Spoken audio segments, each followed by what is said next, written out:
आज का ये वीडियो एग्जाम प्रिपरेशन के लिए बनाया गया है, लेकिन ये कोई मोटिवेशनल वीडियो नहीं है।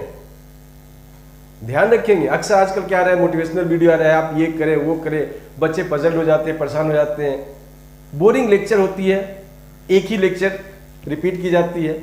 तो ये कोई मोटिवेशनल वीडियो नहीं है, ये टू द पॉइंट वीडियो है, जहां पे आप काम करोगे समझ में आएगा कि हमें करना क्या है। देखो, जैसे जैसे एग्जाम का समय नजदीक आते हैं, बच्चे पजल होने लगते हैं,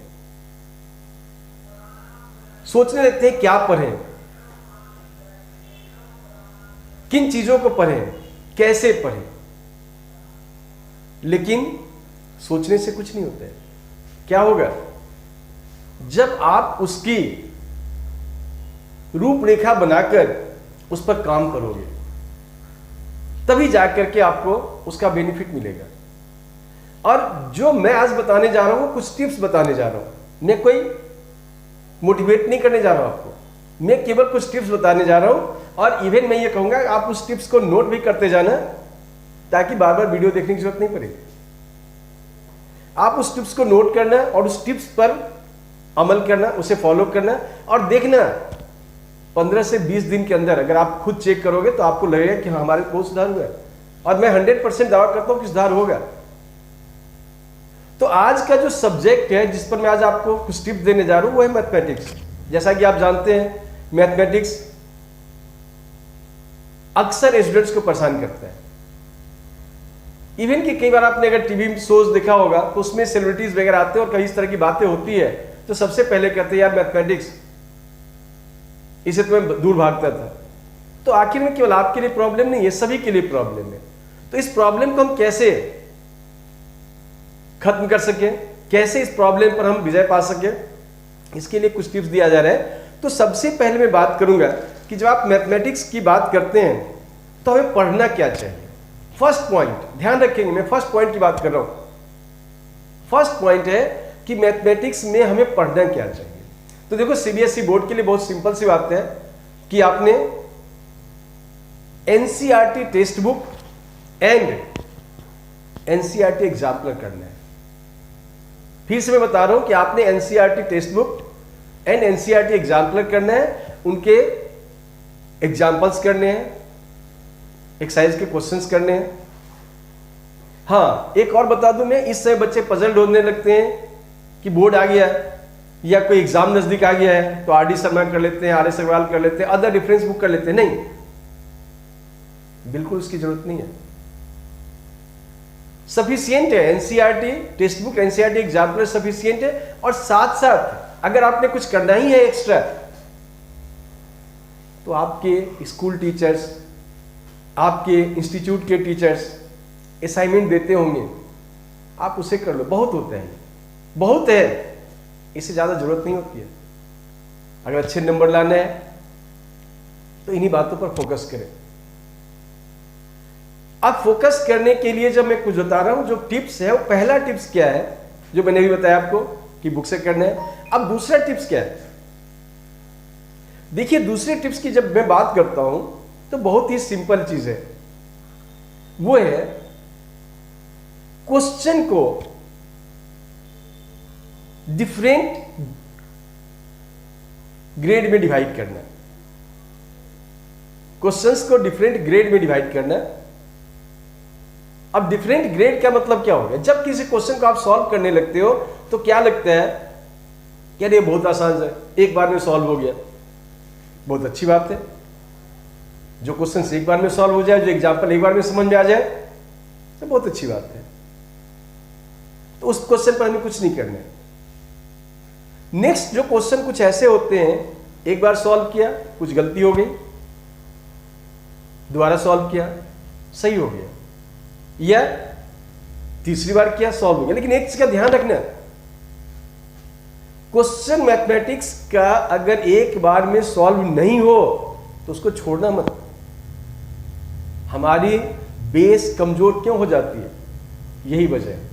हम सोचते नहीं हैं, अपनी गलती को पकड़ते नहीं हैं। पहली बार अगर गलत हो जाए, दूसरी बार बनाओ, कुछ तो सुधार होगा। तीसरी बार बनाओ, क्वेश्चन सॉल्व हो जाएंगे, मोस्टली क्वेश्चन सॉल्व हो जाते हैं। लेकिन हमारी सबसे पहली बात क्या होती है कि हम क्वेश्चन छोड़ दिया, अच्छा सर से पूछ लेंगे। नहीं, मैथमेटिक्स का पहला रूल है ट्राई योर सेल्फ।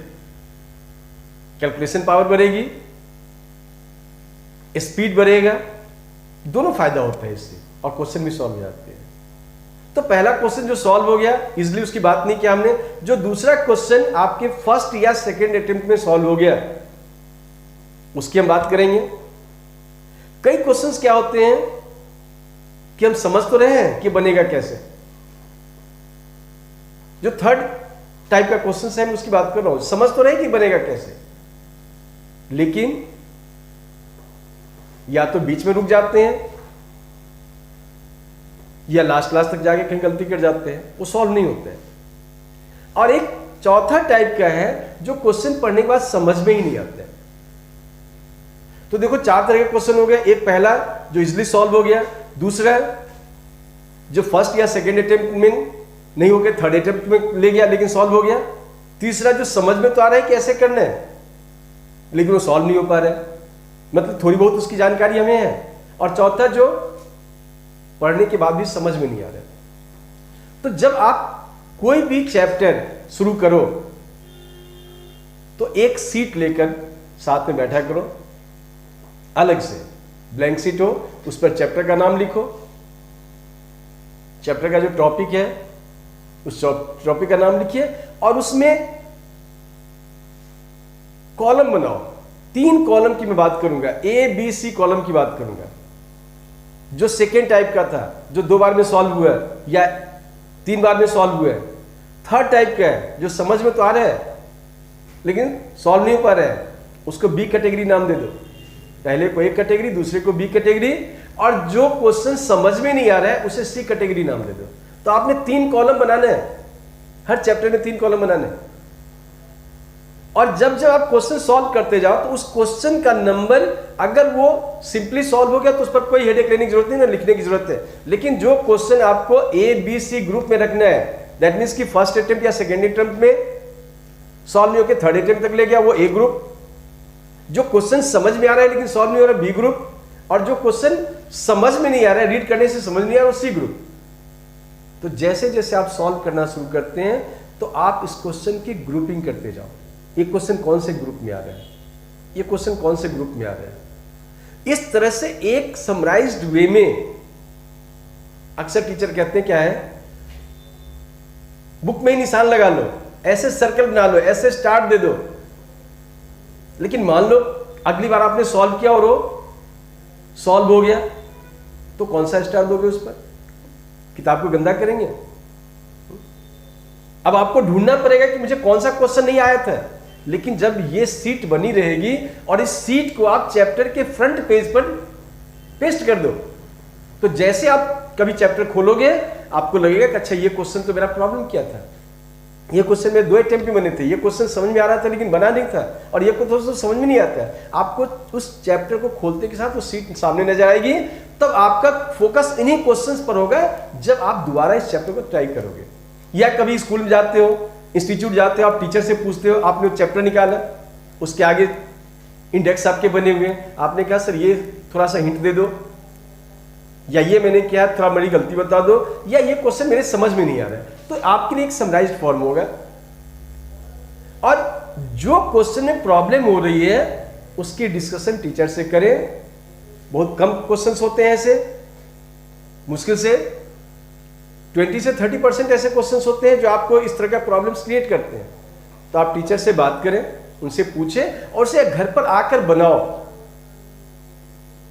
अब आपने करना क्या है कि उस पर एक टाइम लिखना है, उस चैप्टर के ऊपर, उस पेज के ऊपर एक टाइम लिखना है कि मुझे 10 दिन बाद इसको रिवाइज करना है। इस चैप्टर सेंट डेट को उस चैप्टर को रिवाइज करते हो। अब देखो कि क्या हो रहा है, क्या अभी भी वो सारे क्वेश्चंस प्रॉब्लम कर रहे हैं, या अभी भी वो सारे क्वेश्चंस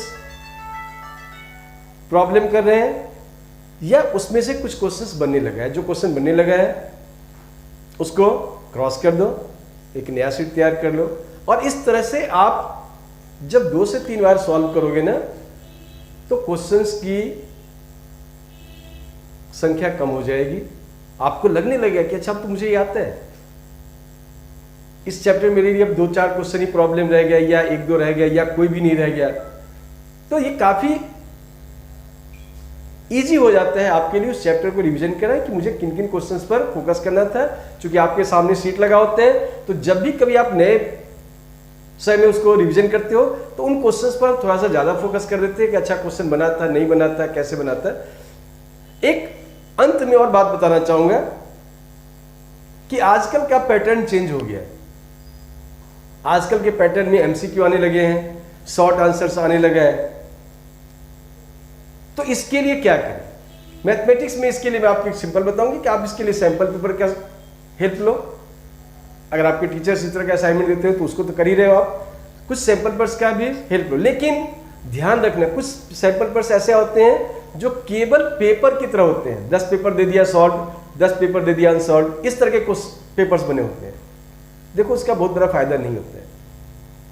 फायदा है वो तब होता है जब लास्ट डे है, 2-4 दिन पहले आप करो चलो पेपर सॉल्व करके देखते हैं। तो आप ऐसे सैंपल पेपर लो जिसमें चैप्टर वाइज क्वेश्चंस दिए गए हैं। चैप्टर वाइज क्वेश्चंस होती हैं तो एक फायदा ये होता है कि उसमें जो क्वेश्चंस बनाए जाते हैं वो वेटेज के अकॉर्डिंग बनाए जाते हैं। 1 मार्क्स का क्वेश्चन होगा, 2 मार्क्स का क्वेश्चन होगा, 3 का होगा, 4 का होगा, 6 का होगा, जिस लेवल की जैसी है, 10th की है, 9th की है, 11th की है, 12th की है, उस तरह का होगा।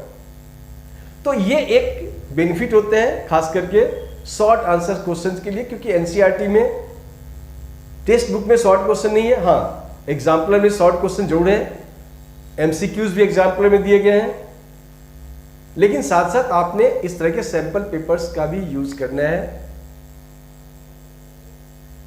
तो आई होप कि ये बातें आपको समझ में आई होगी। आपने इस टिप्स को फॉलो करना है और करके आपको रिजल्ट भी चेक करना है। अगले वीडियो में मैं साइंस के बारे में बताऊंगा कि आपको साइंस का किस तरह प्रिपरेशन करना है। I hope you will do the best in the coming examinations. Thanks.